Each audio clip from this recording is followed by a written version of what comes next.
Hello, my name is Harry Bauckham, and I'm a resident of Old Oaks.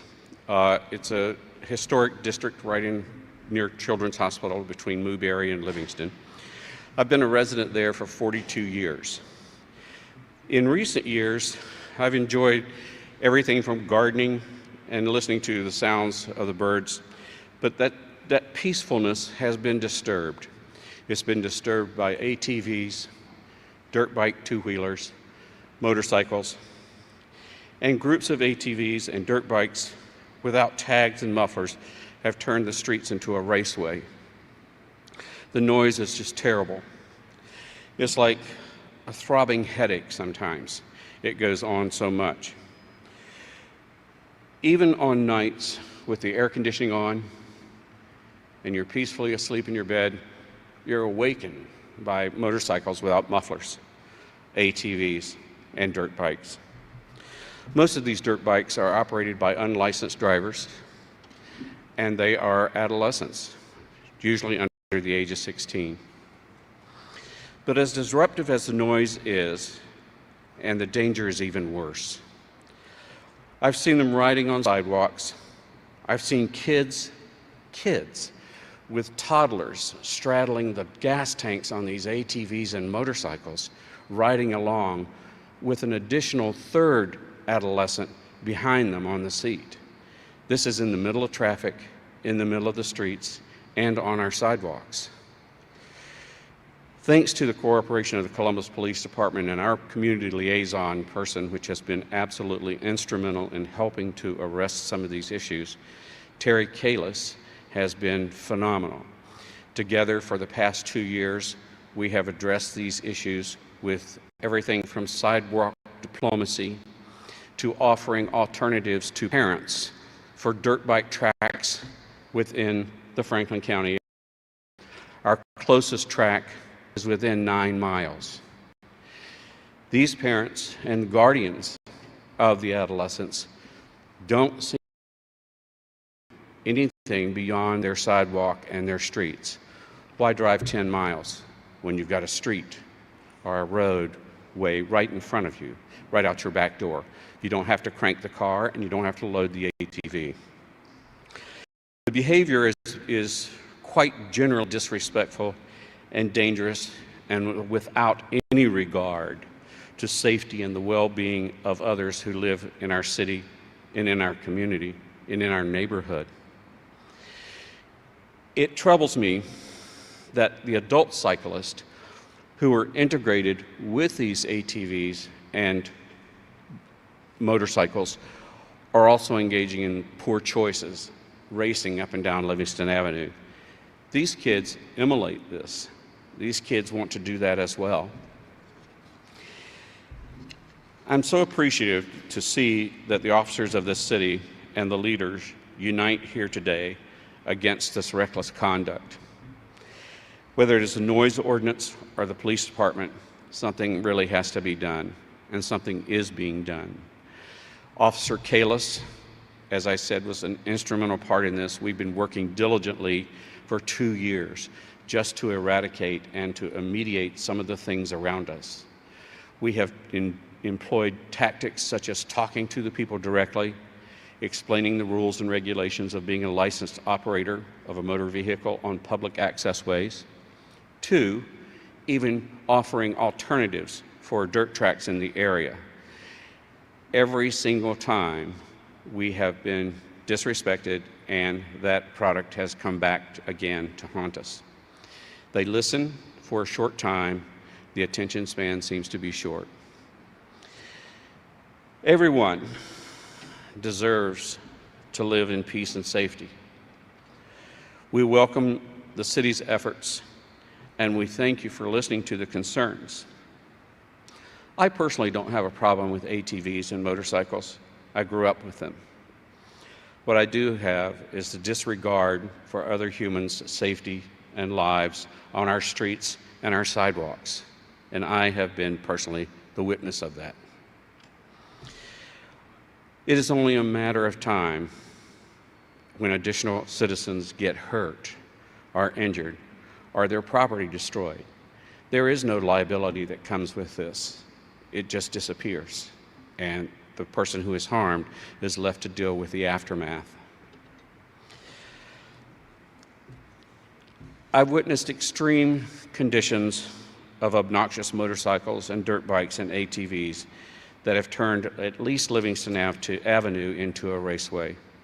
Livingston Avenue is not the only place. I've witnessed it in other places too.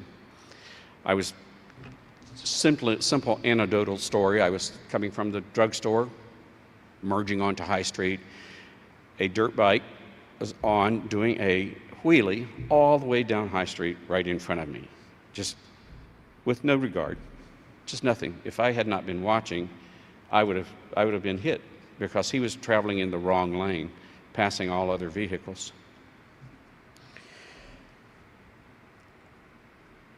Neighbors have come together to address this issue without strong-arming it first, talking to the parents and pulling what we consider to be a consciousness of kind into problem solving. Our efforts from this level have been thwarted.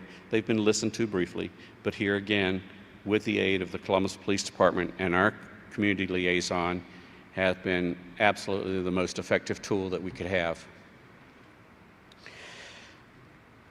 It is with great pleasure that you all are letting me speak to this issue today. We have actively and insidiously been working on this for 2 years, every single day, all hours of the day and night. Without further comment, I hope I have adequately addressed the issue. And at this time, I would like to welcome to the podium our Mayor, Andy Ginther. Thanks, Harry. Appreciate you. Thank you so much, Harry. And Harry's absolutely right. Every family deserves peace and safety in their neighborhood, and so grateful for him. He's also right that this isn't just an issue in certain neighborhoods. Actually, Lisa Boggs and I, great advocate for the West Side, were down on Sullivan Avenue meeting, and we saw several ATVs driving recklessly with our own eyes. And so it's an issue that we know is plaguing neighborhoods throughout our city, and quite honestly, as some of you have reported, cities across America. So I want to thank Harry. Your experience is one that we've heard many times from many others across the community. Unfortunately, we are seeing an increase in these calls as this activity tends to coincide with warmer weather in Columbus. This kind of behavior is absolutely unacceptable, and it must stop. ATVs and dirt bikes are, in and of themselves, perfectly acceptable recreational pursuits, but not when they're deliberately used to disrupt the peace and cause chaos on city roadways, sidewalks, alleys, streets. We're committed to enforcing the law and holding these individuals accountable, moving forward in a careful and coordinated fashion to end their disruptive and dangerous behavior in our neighborhoods. That's why we'll be utilizing visible traffic enforcement and robust intelligence gathering to crack down on the unsafe and unlawful operation of ATVs and dirt bikes on city streets. We're also strengthening the connection between enforcement and prosecution, bolstering expectations and consistency between the two, and more closely coordinating the efforts of CPD and those of the City Attorney's Office. Our City Attorney Zach Klein will tell you more on that in just a moment. The end result, we believe, will be a new and improved approach that strengthens collaboration and efficiency to maximize our impact on behalf of the people of Columbus. This effort represents a true partnership between my office, City Attorney Klein, Chief Bryant, and all of our officers carrying out this important work. In the coming weeks, I will also be submitting an updated community noise ordinance to City Council for their consideration. It explicitly prohibits, and I quote, unreasonably loud and/or raucous noise, It modernizes standards, brings clarity to enforcement, and increases penalties for repeat offenders. And it fully recognizes that multiple city departments have an ongoing and concerted role to play when it comes to regulating and responding to excessive noise in our neighborhoods. But we ultimately need residents to help us out by reporting these offenses as they occur. We need the public's help, the community's help. We need more folks like Harry stepping up and sharing information with us about this dangerous behavior and excessive noise in our neighborhoods. Doing so helps us better understand when, where, and how these individuals operate, and doing so helps get our officers where they need to be safely resolve these situations and prevent future incidents from taking place. We cannot do this without the community's help and engagement. To tell you more about the prosecution side of the equation, it's my pleasure to introduce City Attorney Zach Klein. Thank you, Mayor. Thank you, Harry, for your comments. Starting last summer, my office in the prosecution division, in conjunction with the Columbus Division of Police, formed an open communication process to identify which individuals are on our streets wreaking havoc and causing a dangerous situation with motorbikes, ATVs, and dirt bikes. We're proud to announce that partnership is going to continue even stronger heading into this summer.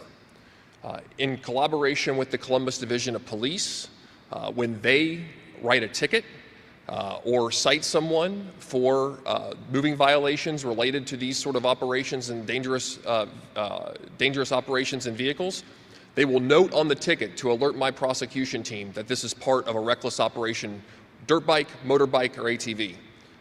I have instructed my prosecutors that absent any evidentiary reasons, we will not plead those cases at all. Each defendant must accept the full charge or take it to trial. In addition to that, we are working with the Columbus Division of Police and we'll be asking the court to ensure that we keep the motorbikes, the dirt bikes, the ATVs, whatever the actual instrument is, as evidence in case these do go to trial. So the individual will not be getting their dirt bike back until the trial or case is concluded. We do not have the ability, because it's not, unless a felony is involved, and if it's only a misdemeanor, we do not have the ability to permanently keep the bike. But we will be asking the court to keep the bike until the case is concluded. In addition to that, we will be seeking maximum fines and penalties associated with law. This is something that we're taking very seriously, because not only is it a quality of life issue that is so important to neighborhoods like Old Oaks or Linden or the Short North, all neighborhoods across Columbus, but it's also a public safety issue. It's a threat to pedestrians. It's a threat to other motor vehicle operators. And we have a duty to ensure that not only is the quality of life preserved in all of our neighborhoods where people work so hard they're trying to raise their family, but we also have to ensure public safety. We have to ensure that those that are operating on the roads themselves are not going to be endangered by folks traveling at excessive speeds, popping wheelies, running red lights, running stop signs, and putting us all at risk. We're proud of the partnership with the Division of Police. The leadership under Chief Bryant and her team has been tremendous. We are grateful, Chief, for the efforts that we have together. And this is one of the many collaborative efforts that we're using to partner together to change public safety in the city of Columbus, to improve the safety of neighborhoods and hold those that are violating the law accountable. Chief Bryant.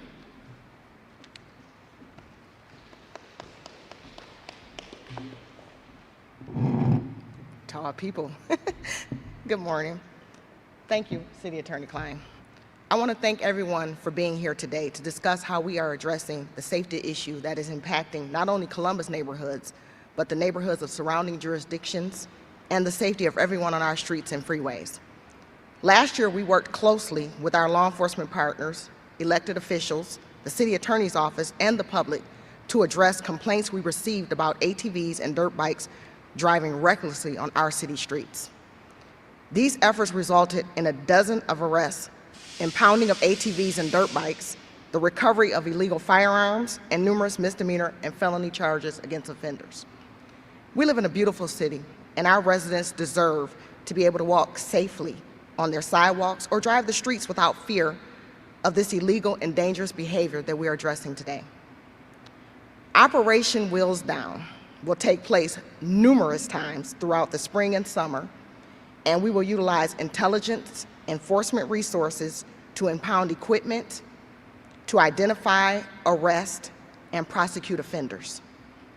The legislation passed by City Council last year will include minimum fines of $500 to $1,000, impoundment, and 30 days in jail for offenders. Cases will be investigated and turned over to the city's attorney's office for prosecution.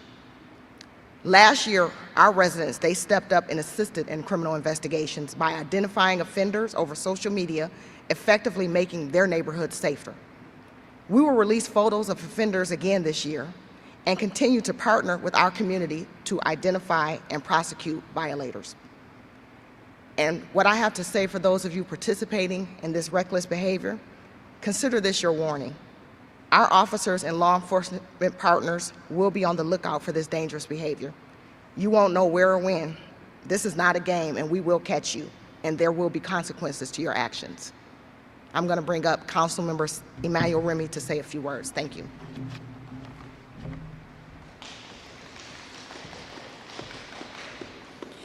Thank you, Chief. Thank you for your continued leadership and partnership.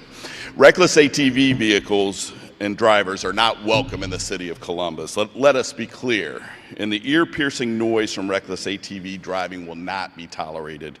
Residents of Columbus are entitled to experience the peaceful enjoyment of their home.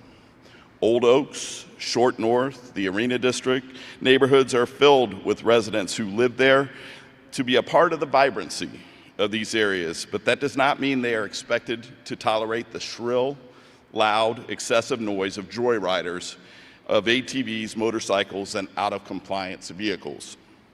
Even the people driving these vehicles have the same right, along with their families, to be in their own homes, and we are here to demonstrate today that enough is enough.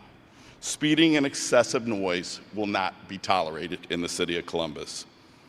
This council will look at every option to help ensure we are allowing people to live their best lives without worry of noises that keep people from sleeping or living a peaceful life.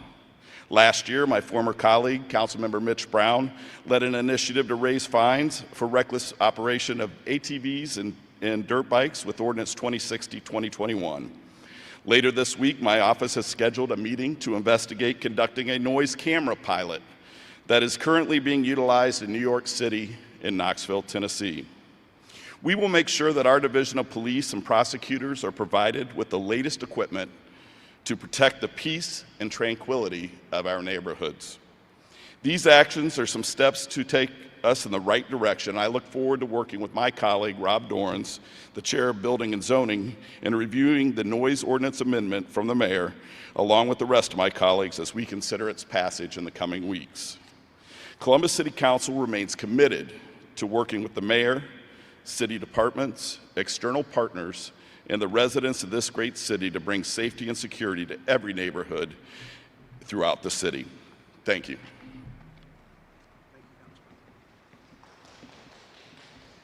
Thank you, Council Member, and to the Chief, to the City Attorney, again to Harry for all of his great work in his neighborhood, and to great community and neighborhood leaders throughout our city.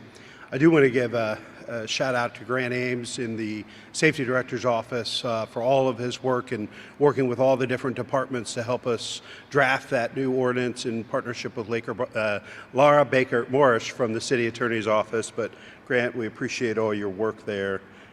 We know it's not easy. This program will be critical to strengthening community safety throughout the summer months and beyond. And our message is clear.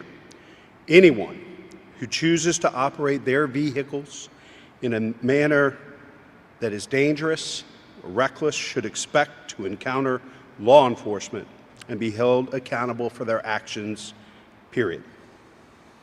But as I mentioned earlier, we need the public's help in identifying the individuals involved. We have heard from the community on this issue, loud and clear. We understand and take your concerns seriously. And we need you to keep the conversation going by providing the information that will enable our officers to monitor the situation and intervene as quickly and as safely as possible. Again, I'd like to thank everyone who's had a hand in developing these plans and for committing to an effective and collaborative process. We'll continue to learn as we go, and we will adjust and change our approach as necessary to bring these folks to justice. New insights and information will come to light, and we are committed to continuous improvement around issues of peace and safety in our neighborhoods throughout the city. Be happy to answer a few questions. Mr. Mayor, you talked about this new ordinance being for loud and ruckus noise. Is there a standard for that? It seems like a fairly subjective standard. So how is that going to be measured so that residents have an idea that their neighborhood barbecue isn't going to become a target of that ordinance? I'll let the maybe the city attorney, if he wants to speak to this as well.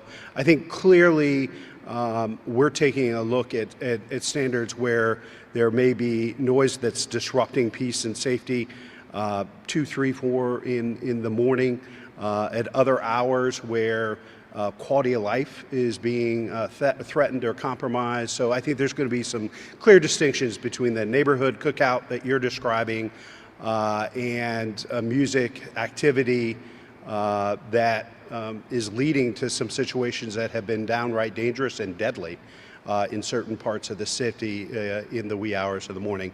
City Attorney, you want to speak to any of the legal details?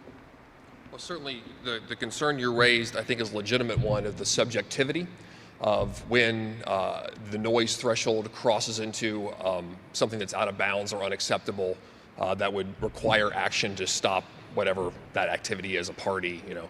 The mayor is right that in making that delineation, we want to make sure that we protect people having a good time together versus those that are using decibel readings or whose audio is so loud that it's disturbing the peace, especially considering what hours of the day they're operating.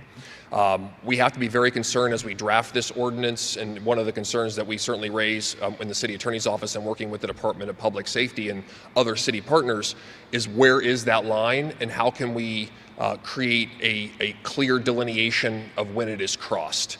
And so as we kind of put the final touches on the draft that's going to be ultimately presented for public comment, we got to make sure that the public, and you're right, the public knows straight up where that line is crossed, that we eliminate the subjectivity and try to make it as objective as possible. Passed the ordinance last summer, increasing the fines. Do you know how much it was utilized last summer into this year? Actually, I do, but I don't have those in front of me. I think the chief mentioned in her comments how many people were arrested and what was seized. I can get you that information, but it's not in this copy in front of me. But it was utilized last summer. This is a very effective tool for us to be able to hold, and I'm assuming you're talking about the ATVs and dirt bikes. We're pivoted away from the noise ordinance. This is a very effective tool that council has provided the Division of Police and prosecutors to hold people accountable for the egregious public safety actions that are taking place on the streets. It is a minimum $500 fine up to $1,000. It could come with 30 days of jail. As I indicated, we will be asking the court to hold on to the motor vehicle until the conclusion of the case. We cannot permanently seize it, but it can be impounded in live time if it's on the street. So data collection is going to be very important because depending on what other charges are brought in conjunction with the potential uses of the Columbus City Code, it could be another reckless stop, it could be squealing tires. We've even talked about the possibility of a riot charge if there's groups of 4 or more individuals that are together creating something that is disorderly conduct. So we're going to keep all the options on the table to hold all of these violators accountable, but it is also an unclassified misdemeanor as well. About that, a lot of what we've discussed today is around ATVs and dirt bikes. What about groups of motorcycles? Those are legally operable street vehicles, but we've heard a lot of complaints about them going up and down Of just course. the same way. I will tell you that in my instruction to prosecutors in conjunction with the Division of Police, that if you are acting in this manner, whether you're in a car, a motorcycle, an ATV, or a dirt bike, you are all in my mind and in the prosecutor's mind acting in the same way, and you'll be treated as such in the same way. It does not matter what type of vehicle that you're operating. If you're operating it recklessly, if you're popping wheelies, if you're blowing through stop signs, if you're threatening public safety, then you are caught and you are written a ticket, it will be noted on the ticket, and we will not offer any plea deals, regardless of the type of vehicle that's operated. In addition to that, even if you're operating a motor vehicle, a car, and you're wrapped up in this sort of drag racing threat to public safety, and you have no license, again, just because you're not operating a dirt bike or a ATV and you're in a car, we're still not going to offer a plea on that. You're part of the group that's causing the problem, and if you're part of the group that's causing the problem, you're going to be held accountable for it. If I can ask you a question. So about a year ago, we stood outside the impound lot with some of the confiscated dirt bikes and ATVs, and you outlined your plan to crack down on ATVs and dirt bikes. Here we are again, it's still a problem. What are you going to do specifically this year to make sure we don't have the same problems that we had last year? So I believe that Deputy Chief Knight was involved in that effort. If you want to come up, what I will tell you is this. We are not going to stop enforcing the law. Obviously, with our partners, we're going to make sure that we do everything that we can to not only crack down on them, to not only identify them, even if we can't stop them at that moment. We're going to come for you. We're going to impound your vehicle. We're going to prosecute you to the fullest extent that we can do that. But I'll let DC Knight speak specifically to some of the things that she's doing in her shop. Thanks, Lacey. I appreciate the question. So last year we were responding to a multitude of complaints, so we had to spin something up and get on it right away. And we were very successful, but we learned a lot. We learned a lot about how we need to deal with these type of offenders, who they are, where they're located in a lot of cases. And so we are finalizing a plan for this year, spring and summer. We're going to put additional resources out there to actually address this problem. And we're not going to tell anybody when we're doing it. The one thing I want to do is absolutely talk to the public about how important it was last year and this year that when you see photos of individuals that we are trying to identify online, make sure that you give us that information. These are your neighborhoods as well. You want to make sure your children are safe. These are reckless drivers. Last year, we had an accident involving one of these ATVs that resulted in a death. This isn't just loud noise. This is dangerous, lawless behavior. And we want to make sure the public works with us. We could not have done it without the public last year. So we're going to wrap that into our plan this year. We're using a variety of resources to be effective. And understand that if you get away from the police the night that you commit the offense, you better make sure we didn't get a photo, video, or nobody saw you, because we're going to be investigating these after the fact, arresting individuals, and you will be charged with additional charges as a result. And I can't express enough how important the community's participation has been. The residents, the people that live, work, and play in the city of Columbus have been instrumental in assisting and helping us identify and helping us prosecute, because they understand how important it is for their quality of life to be able to have their children be able to ride their bikes, to be able to walk the streets and do those things. So thank you to the residents, thank you to the business owners, thank you to everyone that has assisted us in this effort. Resource is going to come from patrols down, more than 100 officers. You're about members of the department. New members of the department aren't likely to come on board until at the earliest, the end of December, those lateral transfers. The academy class won't be done until next spring. So where are those resources going to come from for this summer? Actually, resources will probably be here by the end of October. Let me just correct that. But more importantly, let's be clear. Although we may be losing personnel, our #1 priority are the residents of this city, and we're going to do everything we can to ensure Patrol is our #1 priority. We're going to make sure that we continue to respond to our calls for service, and we're going to do what we have to do. Are we going to be tired? Absolutely. But are we going to be there, and are we going to be present to make sure that we do what we need to do and what we promise to do? We're going to partner with our Ohio State. We're going to partner with Patrol. We're going to partner with our responding neighbors. But we're going to make sure that we do everything that we can to address the concerns of these residents. In that same vein, and maybe this is more for the mayor for you, we've had 122 people killed over the last 2 summers. We've had 7 homicides the last 2 nice weekends. This is a quality of life issue that impacts everyone, but is this worth prioritizing over violent crime and the potential that we might see additional homicides this summer? I don't think anybody suggested that this wouldn't be as high a priority as violent crime, so I guess I disagree with the premise of the question. This is an important issue, but I think we've made very clear, and I think the great results that we've seen thus far is a dramatic reduction in violent crime so far this year because of the outstanding work of law enforcement, but also the way the community, under the leadership of the chief, have engaged law enforcement in a very different way since the beginning of the year, sharing more information, sharing tips. I know Assistant Chief Otker and Assistant Chief Potts have talked a lot about that in more recent press events. And as the chief mentioned, not only are we making a historic investment this year in bringing 170 officers in the unprecedented move with lateral transfers, she also, with her team, are undertaking looking at assignment, deployment, for the first time, I think, in at least a decade or so for the division. Our city has changed dramatically since that time. She'll be briefing me on those changes. So it's making sure that the resources that we have, making sure that they are in the right place at the right time on behalf of the people of Columbus. And we believe we're committed to continuous improvement. So that's continue to invest in more resources, but it's also making sure that the resources we have available are where they need to be for the people of Columbus. And I think under the chief's leadership, we're going to do just that.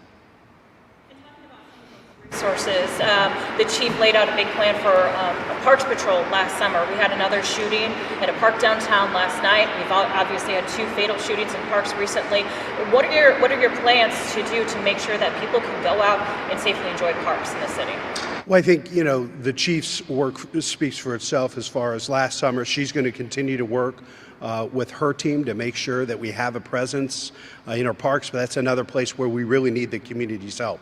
If they're seeing people in our parks that are acting in a dangerous, unruly, unlawful way, if they're seeing gatherings of people that aren't necessarily there to enjoy our parks or engaging in dangerous or disruptive behavior, we need to share that information with police so that they are able to hopefully intervene before things become more violent. But I'll let the chief speak to her plan for parks. I know we've talked a little bit about that previously, but she can share a few words about that. Chief? I'd also like to make a comment about when you talk about specifically what are you doing to address shootings. Understand that a lot of the activities are interconnected. We have actually, in this effort, recovered weapons. These weapons are obviously there for a reason. So in order for us to make sure that we're addressing the community as a whole, we're not only going to just look at the homicides, but we're looking at the potential people that may create violence within our city that may not have been on our radar. So in stopping people and taking weapons off the street, which I think we are up to over 1,000 weapons that we've confiscated year to date. So I just want to make sure that I make that clear that the officers are working very hard. They're very proactive in what they're doing to try to make sure that the citizens are safe in this city. Specifically, when we talk about crime in the parks, we're going to continue to do our directed patrols, and we're also going to start up a Safe Street initiative again. We're going to have officers out there. We're going to have them on bikes. We're going to patrol. We're going to do all the things that we did initially, and we're going to continue to grow upon that as we see the need. So every time that we address a certain situation, we learn something from it, and we add to our repertoire and what we're doing. So we're going to continue to do that. As you know, crime has decreased, and I contribute that not only to the hard work of the officers, but also to the residents who have stepped up and assisted us in giving information and assisted us in when they see something, they say something now. So we've been doing a very good job, I think, in terms of addressing the crime, addressing the issues, and we're going to continue to do that. We don't like to tell everything that we're doing because some things don't need to be spoken out in public, but trust and believe we're everywhere. And there are going to be some more Operation Unities. We're going to continue to do things to make sure that we keep our foot on the gas and that we're addressing the neighborhoods that deserve to have a safe summer and quality of life issues addressed. Is there going to be the staffing levels to do safe streets as it was last year, or some of the parks patrol issues? So we're not going to have maybe necessarily the same amount, but we're also going to have different initiatives. We have other things coming. So all those things working collectively will be things that will enhance our public safety initiatives this summer. Thank you, everybody.